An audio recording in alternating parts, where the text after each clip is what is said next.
और परसों 2 दिन फुल ड्रेस रिहर्सल प्लान्ड है।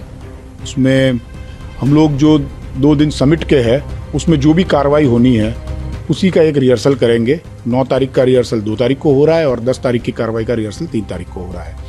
अब इसी के तहत जो आम जनता को अफेक्ट करेगा वो है कारकेड रिहर्सल। बाकी वेन्यू के ऊपर जो रिहर्सल हो रहा है उसमें आम जनता को इतनी असुविधा नहीं होगी। जो हम कोशिश कर रहे हैं कि कारकेड रिहर्सल जो हो उसकी असुविधा कम से कम हो, इसीलिए एक एडवाइजरी जारी की गई है। इसके तहत हमने ये बताया है कि कौन से टाइम स्लॉट्स हैं, जैसे सुबह 8:30 बजे से 12 बजे, दोपहर के 4:30 बजे से शाम के 6 बजे और शाम के 7 बजे से रात के 11 बजे तक कारकेड रिहर्सल्स प्लान्ड है।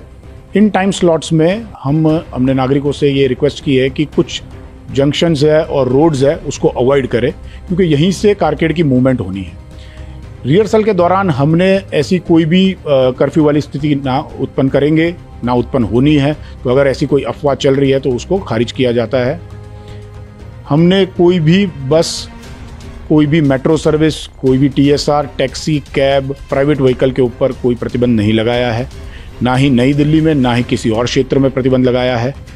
हम अपील ज़रूर ये करते हैं लोगों से कि इन जो निर्देशिका में जो दर्शित क्षेत्र है, जो रोड है, जंक्शंस है, उनको वो अवॉइड करें, खासकर इन टाइम स्लॉट्स में अवॉइड करें, क्योंकि यहाँ कंजेशन हो सकता है। अब रूट का रिहर्सल है तो बाकायदा रूट की कार्रवाई होगी, उसके तहत उस रास्ते को उस टाइम स्लॉट में खाली रखा जाएगा।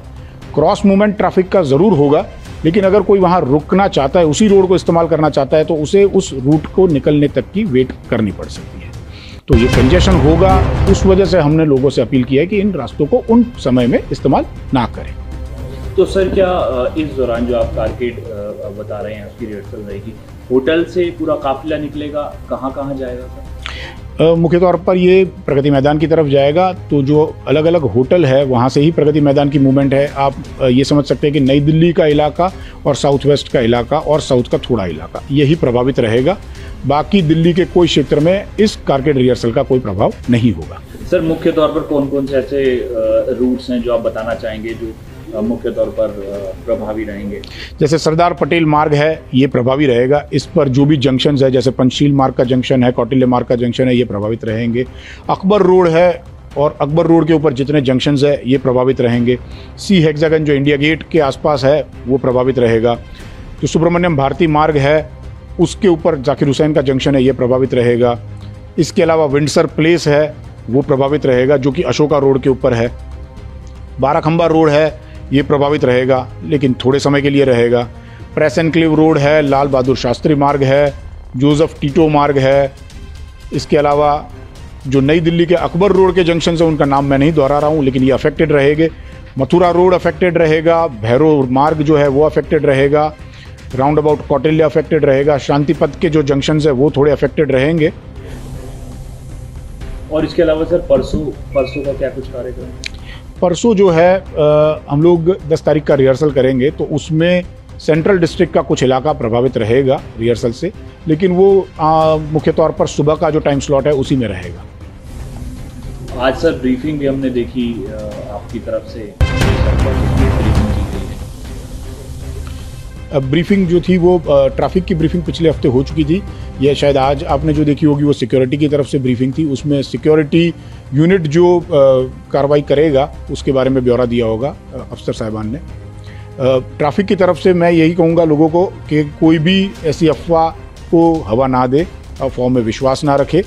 आपको अगर कोई भी डाउट है तो आप निर्देशिका देखें जो ऑफिशियली जारी की जा चुकी है। इसके अलावा एक वर्चुअल हेल्प डेस्क है हमारी, उसको आप विजिट करें। उस पर रियल टाइम ट्रैफिक अलर्ट्स मिलेंगे।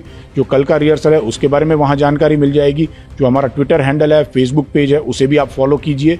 कोई भी डाउट है आप हेल्पलाइन पे भी फ़ोन करके बात कर सकते हैं। और एक एम्बुलेंस असिस्टेंस कंट्रोल रूम हमने शुरू करना है, जो समिट के दिन है उसमें चालू रहेगा।